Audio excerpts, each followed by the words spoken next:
seems as if the pendulum has really swung from the post-World War II slower-paced, static world of having clear strategy and tactics, and you reviewed it once every 3 years.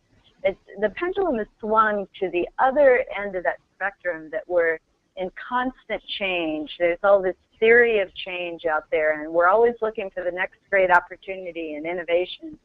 And I'm wondering how you each feel that leaders can balance that constant change and drive for continuous evolution of strategy with the need to follow through with execution of existing strategy. How do you do that? How do you bring stability to constant change? I'll be happy to speak to that first, if you like. Thanks, Peter. Sure. I think you're right, first of all, that we are in a world of constant change. I mean, I think there used to be a fantasy that you were going along smoothly, and then, for example, if you can imagine yourself in a boat down a river, and then you hit a rocky spot, and it gets a little crazy for a while, and the rapids are coming around, and then you break through that, and you get a period of calm again.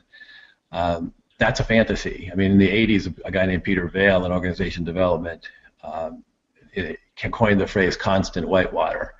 And we are all living in a world of constant whitewater, this constant change. And I think one of leadership's most important jobs is to determine what is most important to change next. So in addition to setting direction, aligning resources, and motivating actions, I mean, one of those actions is to add up all the facts, internal, external, all the competitive intelligence you can get your hands on, look at what you're doing, what's working, what's not, and figure out where you're going to be, not just where you are, where you were, and determine what's most important to change next. And to decide constantly that it's still important to do it, and to actually do it. And I think that's the governance and process that I was trying to describe, and sticking with it. And the idea is if what is most important to change next changes, and it changes too fast, then you have chaos. So you can't constantly actually be changing everything. So the idea is be purposeful in figuring out what's most important to change next, then actually stick with it until it's no longer the most important thing. And don't pick things that are so short-term in their importance that you end up constantly shifting and changing, because you'll have chaos and people won't know where you're going. It'll just be a mess. So again, I think when we talk about governance and the board's role, I think one of the most important is to hire and fire the CEO, whoever's in charge. And if you're inside of an organization, whoever you're putting in charge of a project, that's the CEO of the project or the initiative.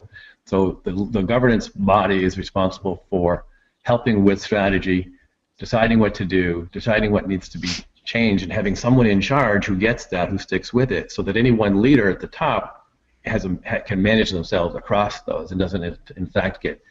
I actually, as a CEO, don't want to personally be doing anything. My job is to keep an eye on everything and know who I want doing what, so that I can monitor it, but I don't get distracted by actually doing things, because once I start to do things, I can't do anything else. I have to do that, and nobody else will do it because I'm doing it, and they won't challenge me because I'm doing it. So the best mode I've found is to not get to the point where I'm personally doing all these things, but I'm deciding what needs to be done and setting up a structure and a governance process so that it in fact gets done, and stick with it.